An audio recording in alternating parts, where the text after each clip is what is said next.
resentment, and anger are an absolute killer. I know that, but one tends to unconsciously get into one or all of them as a form of self-pity. ہاں مس زینب، آپ نے واقعی بہت ہی pearls of wisdom میں سے ایک wisdom کا موتی ہمیں دیا. ہوتا یہ ہے کہ دن کا آغاز جب ہم کرتے ہیں تو ہاتھ منہ دھو کے چنگے بچے بن کے بودی شودھ دعا کے ہم سیٹ ہوتے ہیں، مگر as the day goes by وہی انپریڈکٹیبلٹی، انکنٹرولبلٹی اور ایسی کوئی چیز ہو جاتی ہے جو ہم نہیں ایکسپیکٹ کر رہے ہوتے، یا کچھ ایسا جو ہم چاہتے ہیں کہ ہو جائے وہ نہیں ہوتا، اس سے ہمارا موڈ خراب ہو سکتا ہے. تو اس سے ہمارے ذہن میں منفیت آ جاتی ہے، منفی خیالات. منفی خیال جب آتا ہے تو یہ منفی جذبات کو متحرک کرتا ہے. اس سے ریزنٹمنٹس آتی ہیں. ماضی کو لے کر کے ہم کہتے ہیں کہ اچھا یہ بھی نہیں ہوا تھا، یہ بھی نہیں ہوا تھا، تو ہمارا جو طاقت ہوتی ہے، ہماری جو انرجی ہوتی ہے وہ کم ہو جاتی ہے، اور کم انرجی سے ہم بہترین رزلٹ نہیں دے سکتے. With more energy, more power and more people around us we can give better results. تو ریزنٹمنٹس یعنی کہ ماضی کو لے کر کے، اچھا ریسینٹمنٹ کا لفظ بڑا اہم مزیدار ہے. کوئی واقعہ ہوا، ہم نے اس کو پھر سے لائے، پھر سوچا، پھر ذہن پہ لائے، لے کے گئے. بنتی کس چیز کی بن رہے ہیں؟ برے خیالات کی. اس کو کہتے ہیں to send it then bring it back, send it again and bring. Resentment, sending it again and receiving it again. رنجشیں، برے خیال. سو اس تانے بانے کو توڑ دیجیے. یہ جو ایک فیکٹری پہ پروڈکٹ لائن چل رہی ہے، بیلٹ چل رہی ہے، اس کو روکیے، اس میں اسپینر تھرو کیجیے، اور اگر برے خیالات چل رہے ہیں تو ریزنٹمنٹ کو روک دیں، کیونکہ اس سے پھوٹے گا اینگر. اینگر مطلب غصہ، غم و غصہ.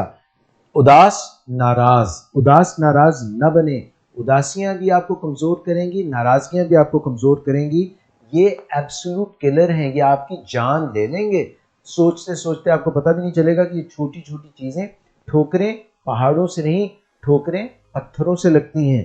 Negativity, resentment, anger, these are all پی آیا میں پی آیا. یہ لنکا جوگی نہیں ہے، یہ وہ ہے جو آپ زہر پی رہے ہیں، اپنے اندر ہی کے زہر ہے، جس کو آپ خود ہی نکالتے ہیں، اس کی جگالی کرتے ہیں اور پھر اس سے خراب ہوتے ہیں.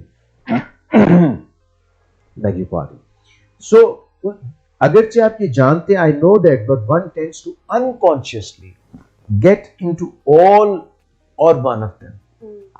آپ انجانے میں، اگر آپ کو نہیں پتا، آپ سوچ بچار نہیں کر رہے، آپ نے غور و فکر نہیں کیا کہ یہ میرے دماغ میں کیا چل رہا ہے، آپ نے اس کو رائٹ ڈاؤن نہیں کیا، تو آپ انہی جذبات میں بہتے رہتے ہیں. کسی نے آپ کو چونڈی باڑی، کسی نے آپ کو چٹکی کی، کسی نے آپ کو جو ہے وہ خرابی کی، اور اب آپ اسی کو لے کر کے بار بار اسی جذبے سے گزر رہے ہیں. You are stuck to that emotion.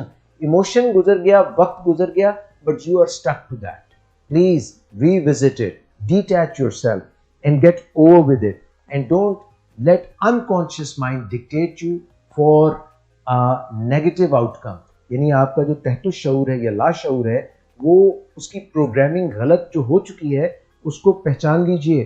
یہ ڈھکا ہوا ہے، یہ چھپا ہوا ہے، یہ ایک تودا ہے برف کا، جس کا انکانشیس مائنڈ زیادہ تر پانیوں کے نیچے ہے، صرف کانشیس مائنڈ اوپر نظر آ رہا ہے. یہ جو کانشیس مائنڈ اوپر نظر آ رہا ہے، اس سے ٹکرائیے مت ٹائٹینک کی طرح، پاش ہو جائیں گے. آپ کو کرنا یہ ہے کہ اپنے انکانشیس سوچوں کو بے نقاب کر دیں. تمہیں لاکھ ہو بھروسہ میرے سامنے نہ آنا، کبھی بے نقاب ہو کے تمہیں لاکھ ہو بھروسہ میرے دل کا کیا ٹھکانا، کبھی بے نقاب ہو کے میرے سامنے نہ آنا. اپنی جو ایسی سوچیں ہیں ان کو بے نقاب کیجئے اور ان کو درست کیجئے، تاکہ یہ ریزنٹمنٹ، اینگر، نیگیٹیوٹی بدل جائے پازیٹیوٹی میں، فیئر جو ہے بدل جائے آپ کے لو میں، اور آپ کو اپنے اوپر یقین ہو جائے. تو be mindful, be heartful. اگر آپ مائنڈ فل رہیں گے، لمحے موجود کو خوبصورت بنائیں گے، سمجھیں گے، تو آپ ایک نیا پروگرام رائٹ کر دیں گے. آپ کی ڈوس، آپ کے جو آپریٹنگ سسٹمز ہے وہ بہتر ہو جائیں گے. اور آخری بات یہ ہے کہ یہ جو سب نیگیٹو خیالات ہیں پتہ ہے کہاں سے آتے ہیں؟ سیلف پٹی سے. جب آپ کموڈ پہ بیٹھنے کی بجائے پٹی پاٹ پہ بیٹھ جاتے ہیں اور روزانہ پٹی پاٹ پہ بیٹھ کے جو ڈمپ کر رہے ہوتے ہیں وہ نیگیٹیوٹی کو ڈمپ کرنے کی بجائے آپ سمجھ رہے ہیں ہائے میرے ساتھ یہ کیوں ہوا، میں نے یہ بھی کیا مجھے وہ نہیں ملا، یہ میرے ساتھ کیوں برا ہوا، یہ کس نے برا کیا، بلیم گیم، ہائے میں تو کمتر ہوں، مجھ میں تو شیم ہے. خدا را اس میں سے نکل جائے گی. اللہ کی دی ہوئی نعمتوں کو گننا شروع کیجئے تسبیح کی طرح، اور پٹی پاٹ سے اٹھ کے یہ دیکھیے کہ آپ کے پاس ہے کیا، اور جو کچھ ہے اس کو استعمال کر کے غموں، غصے، اداسی سے باہر نکلیے اور 2022 کو اور آنے والے ہر لمحے کو حسین بنا لیجیے. بہترین سر، بہترین.